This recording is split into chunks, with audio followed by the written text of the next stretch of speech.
Magandang umaga po sa ating lahat, mga kapatid. Magandang umaga po, Father. Araw ng Biyernes sa ikatlong linggo ng Kwaresma.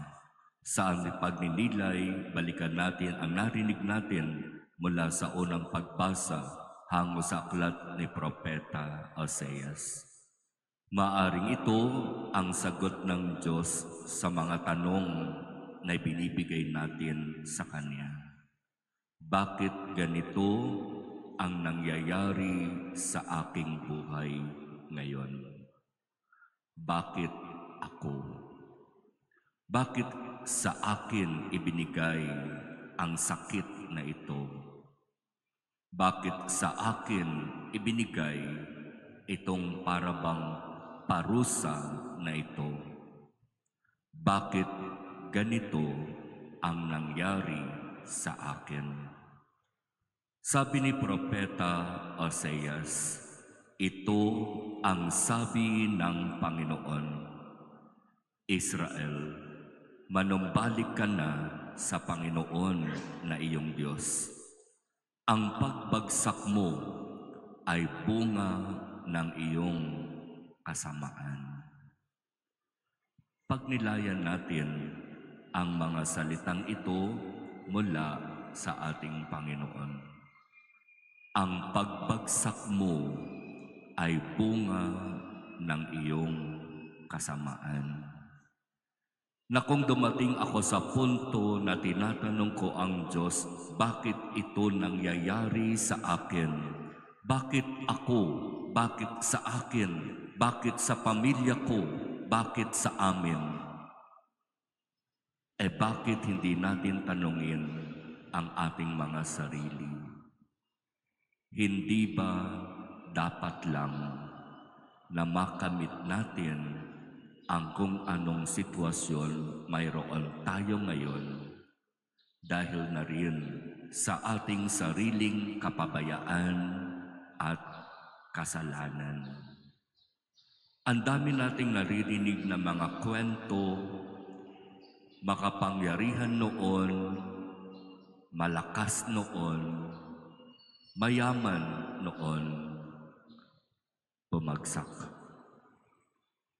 Ang dami nating naririnig na mga kwento, maimpluwensya noon, wala nang sinasabi ngayon. Alalahanin mo, Israel, manumbalik ka na sa Panginoon na iyong Diyos.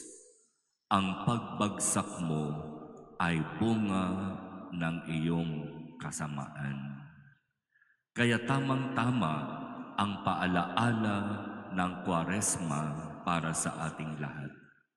Patuloy tayong inaanyayahan ng panahong ito na suriin ang ating mga puso. Tignang mabuti sa harap ng Diyos. Ako ba'y karapat-dapat na humarap sa Diyos? Kapag ako ba'y haharap sa Kanya, makakaharap ba ako ng may malinis na puso?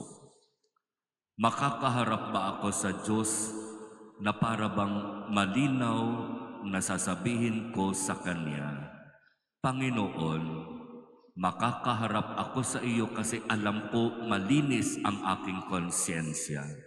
Alam ko wala akong ginawang masama.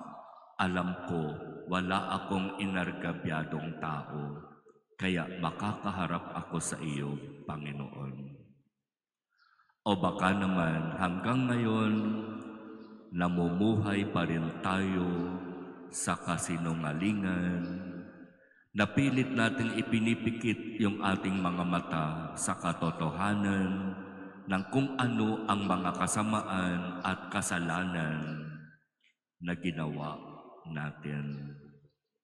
Na para bang ang gusto nating palabasin, tayo ang naargabyado, tayo ang naapi, tayo ang napag-initan, pero sa katotohanan, punong-puno tayo ng kasamaan, kabulukan, kadiliman, kasalanan.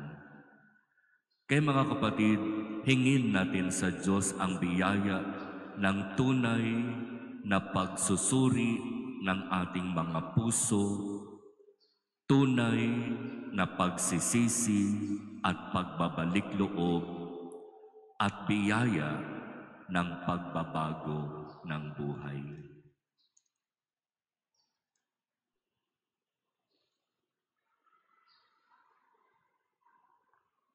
Amen.